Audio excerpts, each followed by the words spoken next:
பிஜேபியை பொறுத்த வரைக்கும் பொய் சொல்றதுக்கு அவங்க கொஞ்சமும் அஞ்ச மாட்டாங்க. இவங்க தந்துட்டேன்னு சொல்கிறாங்க, இவங்க தரலன்னு சொல்கிறாங்க அப்படின்னு சொல்லும்போது அதாவது பட்ஜெட் பிளானில் பார்த்தீங்கன்னா தமிழ்நாட்டையே அவங்க வந்து சேர்க்கவே இல்லை. ஏதோ ஒரு ஸ்டேட்டு ஏதோ ஒன்று நானும் வந்து தரேன்ற பேரில் தான் வந்து தராங்க. அவர் வந்ததுக்கு ஏதோ ஒரு பொய் பேசிட்டு வந்து திடீராரு ப்ரோ. நிதியமைச்சர் நிர்மலா சீதாராமன்ல இருந்து பிரதமர் மோடியில இருந்து இங்க இருக்கிற பிஜேபி தலைவர்கள் இருந்து எல்லாருமே வந்துட்டு பிஜேபி தலைவர்கள் வந்து பொய் சொல்லுவாங்க. கொடுத்தது உண்மை, வாங்கினது இல்லைன்னு சொன்னால் என்ன பண்ணுறது? அவர் கொடுக்காம ஒன்றும் இவங்க ஆட்சி பண்ண முடியாது. ஏன்னா எல்லாமே இங்கே சிக்கலில் இருக்குது நமக்கு.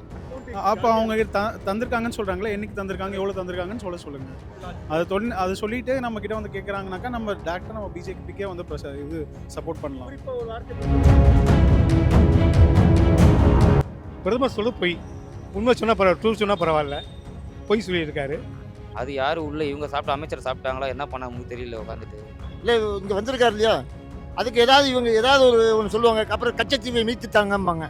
கொடுத்ததே இவங்க தான், கச்சத்தீவை இவங்க தான் தாராவாத்து கொடுத்தது. நாங்கள் தமிழ்நாட்டு முதலமைச்சர் சொல்றதை தான் நம்புவோம். அவர் எங்களோட பிரதிநிதி. நம்மளும் கொஞ்சம் அவங்கள அளவிட்டோம்னாக்கா they will be able to understand. கருப்பை புற்றுநோய் குறித்த சந்தேகங்களுக்கான தங்கம் ஹோப்பை இலவசமாய் அணுகுங்கள். நாமக்கல்ல திருச்செங்கோடு மெயின் ரோட் எர்ணாபுரத்துல இருக்கிற ஸ்பைரோ பிரைம் பப்ளிக் ஸ்கூல்ல +2 போர்டு எக்ஸாம்ஸோட சேர்த்து நீட் அண்ட் ஜேஇ கோச்சிங்கும் கொடுத்துட்டு இருக்காங்க.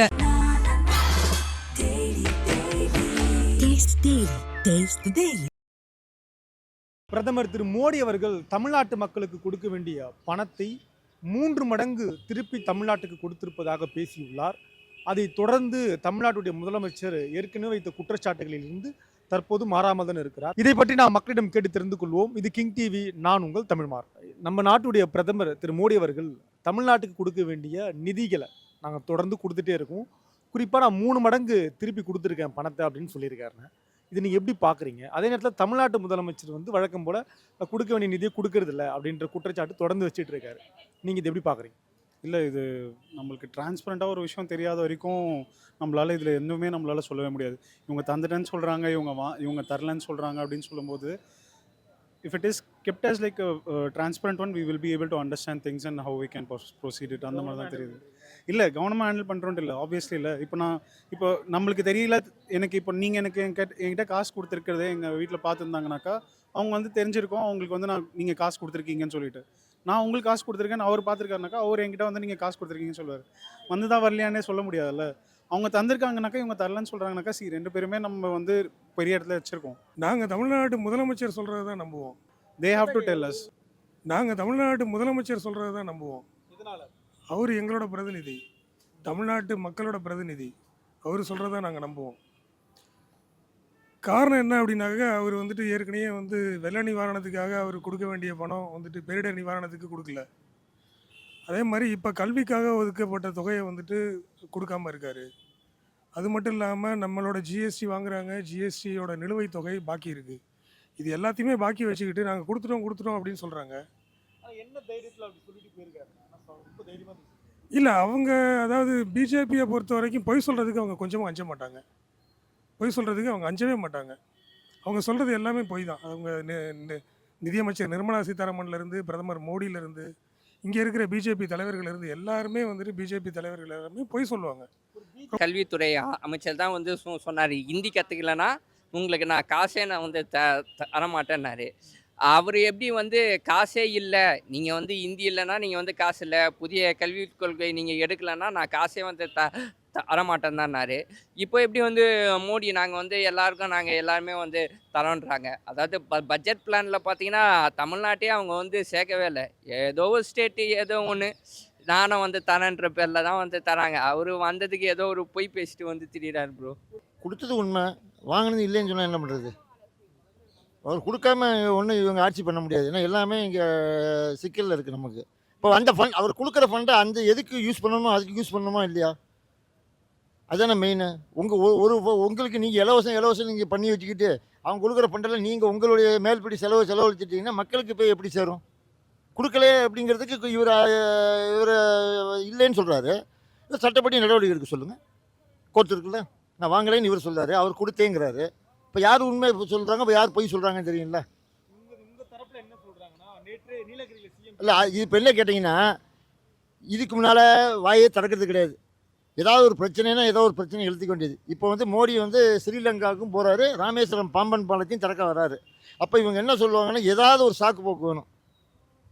அவரை பார்க்காம இருக்கிறதுக்கு ஏதாவது ஒன்று சொல்லணும். இல்லை இங்கே வந்திருக்காரு இல்லையா, அதுக்கு ஏதாவது இவங்க ஏதாவது ஒன்று சொல்லுவாங்க. அப்புறம் கச்சத்தீவை மீட்டுத்தாங்கம்பாங்க. கொடுத்ததே இவங்க தான், கச்சத்தீவை இவங்க தான் தாராவாத்து கொடுத்தது. இப்ப கடந்த வாரம் வந்து சட்டமன்றத்திலே முதலமைச்சர் பேசும்போது ஏங்க இது யார் கொடுத்தது முதல்ல? பிரதமர் சொல்ல பொய். உண்மை சொன்னால் பரவாயில்ல, ட்ரூத் சொன்னால் பரவாயில்ல, பொய் சொல்லியிருக்காரு. உண்மையாக தான் பரவாயில்ல, பாராட்ட வேண்டியதுதான். உண்மை கிடையாது. தமிழக மக்களுக்கு இது கூட தெரியாமல் இருக்குது. ஒன்றும் இல்லைண்ணா, இப்போ என்னன்னா, இப்போ 4000 கோடி கொடுத்தாருனாங்க. 4000 கோடிக்கு அவங்க இன்னும் கணக்கு அவங்ககிட்ட ஒப்படைக்கல. இவங்க அதுக்கு மேலே கொடுக்குறோன்னு சொல்கிறாங்க. அது யார் உள்ள இவங்க சாப்பிட்ட அமைச்சர் சாப்பிட்டாங்களா, என்ன பண்ண நமக்கு தெரியல உட்காந்துட்டு. உயர்ந்த இடத்துல இருக்க ஒரு நபர் சொல்லும் போது அதுல உண்மைத்தன்மை இருக்கும்ல, முற்றிலும் இல்லாம இருக்கும். சி நம்ம ஸ்டேட்லேருந்து ஒருத்தவங்களை செலக்ட் பண்ணி இது பண்ணி வச்சுருக்கோம். அவங்க வந்து நம்மக்கிட்ட வந்து பொய் சொல்லி இது பண்ண மாட்டாங்கன்னு தான் தோணுது. ஓகேவா? அவங்க தந்தாக்கா இவங்க நம்மளுக்கு வந்து இம்ப்ளிமெண்ட் பண்ணுறது ஒன்றும் வந்து லேட் பண்ண போகிறது கிடையாது.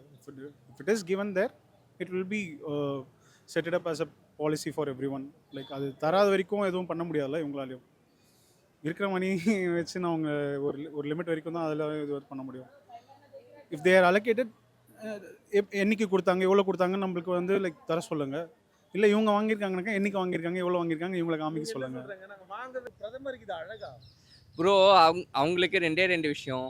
ஒன்று, நாற்றுல பார்த்தீங்கன்னா, அதாவது காவி துணியை வச்சு அரசியல் வந்து செய்யறானுங்க. இங்கேயும் அதை எப்படியாச்சும் வந்து செய்யணுன்றதுக்காக பாலத்தை கட்டுறேன், அந்த இதுக்காக நான் வந்து பண்ணுறேன்ட்டு இங்கேயும் வந்து ட்ரைன் வந்து செய்கிறாங்க. தவிர அதெல்லாம் வேலைக்கே ஆகாது இங்கே. அந்த பாலம் ரிப்பேர் ஆச்சு கேள்விப்பட்டீங்களா? பாத்தீங்களா? ஆமாம், பாலம் அது பாலம் தான் ஆகத்தான் செய்யும். சென்னையில் எவ்வளோ பாலம் வந்து ரிப்பேராக இருக்குது. அதுக்கெலாம் அவர் வந்து இது கொடுக்க சொல்லுங்களேன். மெயினாக அவர் என்ன பண்ணுறாரு, இங்கெல்லாம் என்ட்ரியே கிடையாது. நேராக அங்கேருந்து அந்த சிலோன் கிட்ட ராமேஸ்வரம் வந்து போயிடுவார். அங்கே மட்டும் பேச்சுவார்த்தை பண்ணிவிட்டு திருப்பி பார்த்தீங்கன்னா அவர் ஊருக்கே வந்து கிளம்பிடுறாரு. அவ்வளோதான். அதாவது எப்பவுமே வரும்போது தானே கதறீங்க, வரதுக்கு முன்னால் பேச வேண்டியதான் எதுவுமே. இன்னும் கொண்டு வரல, இப்பவே தயாராயிட்டாங்க. அதான் இது எதுக்கு தயாராகிறாங்க? அடுத்த வேலையை அடுத்த பிரச்சனை ஏதாவது ஒன்று இங்கே நடக்குது, அதை மறைக்கிறதுக்கு தான் தயாராகிறாங்க இவங்க. எலெக்ஷன் வந்தால் இது எலெக்ஷன் வந்தால் தான் இந்த காரியம் ஓடும். இவங்க செய்கிறதாம எலெக்ஷன் வரும்போது தான் டிமாண்ட் பண்ணுவாங்க, எல்லாமே கேட்பாங்க. கச்சத்தீவுலேருந்து ஆரம்பித்து எனக்கு இது வரைக்கும் ஒன்றுமே தரலன்னு தான் சொல்லுவாங்க. அப்போ கொடுத்ததுக்கு வாங்கினதுக்கு கொடுத்த ரூபாய் நீங்கள் எதுக்கு வாங்குகிறோம் அப்படின்னா, இப்போ வீட்டில் அப்பா வந்து அம்மாட்ட கொடுப்பாங்க. வீட்டோட கொடுத்தது ஒரு அமௌண்ட்டு, காய்கறிக்குன்னு ஒரு அமௌண்ட், ஈபிக்குன்னு ஒரு அமௌண்ட்டு கொடுக்குறாங்க. அது மாதிரி கவர்மெண்ட் அங்கே கொடுக்குது. வீட்டுக்கு வாடகை கட்டக்கூடியவே கட்டாமல் வீட்டு வாடகை உங்கள்ட்ட வீட்டை ஒய்ஃப்கிட்ட கொடுத்து கட்டிடணும்னு சொல்லியிருக்கணும். இவள் சேலையும் சுடிதாரம் வாங்கிட்டு இருந்தா எப்படி வாடகை கொடுக்க முடியும்? ஒரு உண்மைகளும் ஃபஸ்ட்டு அவங்க வந்து கவர்மெண்ட் சேல் டேக்ஸ் இதுக்கு கொடுக்கணும். சேல் டேக்ஸ் வந்து இன்னும் இது வரைக்கும் கொடுக்காம இருக்காங்க. அது இன்னும் கொடுத்துட்டேங்கிறாங்க. அது கொடுத்த மாதிரி தெரியல. நான் ஆட்டோமேட்டிக்ஸ் வச்சுருக்கேன் தேனியில், மகாலிஸ் ஆட்டோமேட்டிக்ஸ் வேறு கடை வச்சுருக்கேன். பட் எனக்கு அப்படி கொடுத்த மாதிரி தெரியல. அவங்க நிதி ஃபுல்லாக கொடுக்கணும். இப்போ தமிழ்நாடு மட்டும் இது பண்ணக்கூடாது. ஹோல் அவங்க வந்து சென்ட்ரல் கவர்மெண்ட் இருக்காங்க, பட் எல்லா ஸ்டேட்டுக்கும் கொடுக்கணும். தமிழ்நாடு மட்டும் ஓரவஞ்சம் பண்ணக்கூடாது. பட் எலெக்ஷன் வருது, நீ எப்படி பண்ண போகிறான்னு தெரியல. ஒரு பிரதமர் இப்படி பேசலாமா? அது அழகுதானா? அவருக்கு தெரியணும், அது அவருக்கு தெரியணும். ஒரு தமிழ்நாடுக்கு வந்துட்டு இப்படி பேசக்கூடாது. காமனாக வந்து ஜென்ரலாக சொல்லலாம். பெர்டிகுலர் தமிழ்நாடு குறிப்பிட்டு செய்யாத செஞ்சு சொல்லக்கூடாது. தமிழ்நாடு தனியாக ஓரம் கட்டக்கூடாது. நம்ம தமிழ்நாட்டில் இருக்கோம், இருந்தால் கொஞ்சம் நாள் கூட எதிர்பார்ப்போம். உள்ளே செஞ்சாலே போதும். ப்ரோ அவங்களுடைய கட்சியோடைய கொள்கை வந்து என்னன்னா, பிஜேபியோடைய கொள்கையே பார்த்தீங்கன்னா ஒன்றுமே இல்லை. அவங்களுடைய கட்சி வந்து எதில் நிற்கிது பேஸ்மெண்ட்டானா, இந்துத்துவத்துலேயும் ஆர்எஸ்எஸ்லேயும். அதை வந்து இங்கே வந்து அவங்க வந்து திணிக்கணும். ஏன்னா மற்ற ஸ்டேட்டில் கூட அவங்க எப்படியாச்சும் வந்து அடித்து பிடிச்சி உள்ளே வந்து போயிடுறாங்க. சென்னை தான் பார்த்தீங்கன்னா அவங்க என்ன தான் செஞ்சாலும் வேலைக்கே ஆகலைன்ற ஏதாவது வந்து செய்யணும்ல. இப்போ கூட ரீசெண்டாக அந்த முருகல் தான் அந்த மலை பிரச்சனையெல்லாம் வந்து தோணுனானுங்க. எப்பயோ அதாவது பார்த்தீங்கன்னா இங்கே ஒரே தெருவில் பார்த்தீங்கன்னா கோயிலும் இருக்கும், பள்ளிவாசலும் இருக்கும். நம்ம ஒன்றும் அவ்வளோலாம் எதுவும் நம்ம வந்து செய்ய போதில்லை. அதுக்கும் இவனுக்கு வந்து போராட்டம் தான். அதாவது ஏதாவது ஒன்று செய்யணும்.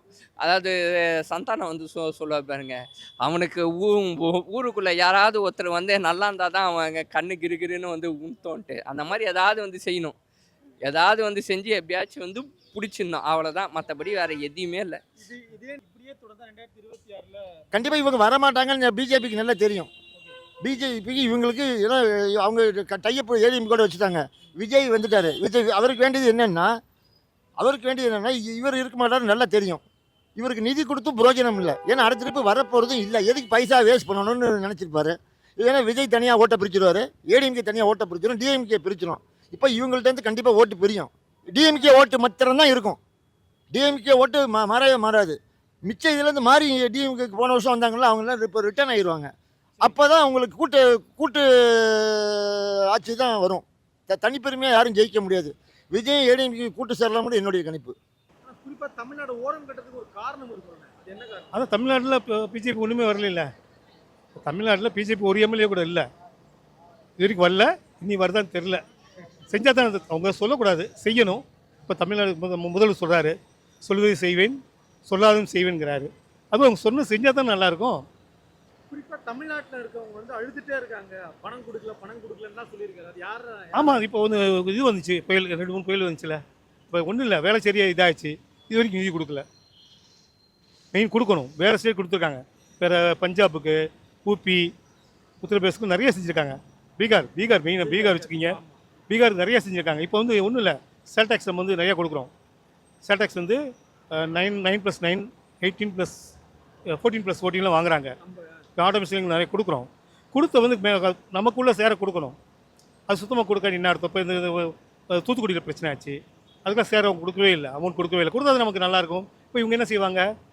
எதாவது சரி கட்டணும். அதுக்கு மேஜிக் நம்ம தமிழ்நாடு என்ன செய்வாங்க? செஞ்சு தான் ஆகணும். அவங்க செய்கிறாங்க, செய்யலை, நம்ம செஞ்சு தான் ஆகணும். ஏதோ மேஜிக் அப்படியே ஓட்டிட்டு போகிறாங்க, அவங்க டேலண்ட்னால போகிறாங்க. சரிண்ணா, இறுதி கேள்வி. இந்த தேர்தலில் பிஜேபிக்கு என்ன இடம் நினைக்கிறீங்க தமிழ்நாட்டில்? பிஜேபி கிடைக்கலையோ டிஎம்கே வருது. டிஎம்கே தான் மெஜாரிட்டி. அவங்களுக்குள்ள ஏதோ ஒரு போயிட்டு இருக்கு. இப்போ புதுசாக வேறு இன்னொரு கட்சி வேறு இப்போ டிவிக்கு அது நுழைஞ்சிட்டு அவங்க ஒரு பக்கம் இது பண்ணிட்டு இருக்காங்க. ஒரு பக்கம் சீமானு, ஒரு பக்கம் தளபதி பண்ணிட்டு இருக்காங்க. இது நல்ல முடிவு, நல்ல தீர்வு வந்து கிடைக்குங்கிறது இப்போ என்ன மாதிரி இல்லை. சராசரி மக்களே அவங்களே சொன்னாலே போதும், வந்து புரிஞ்சுக்கிட்டுன்னு.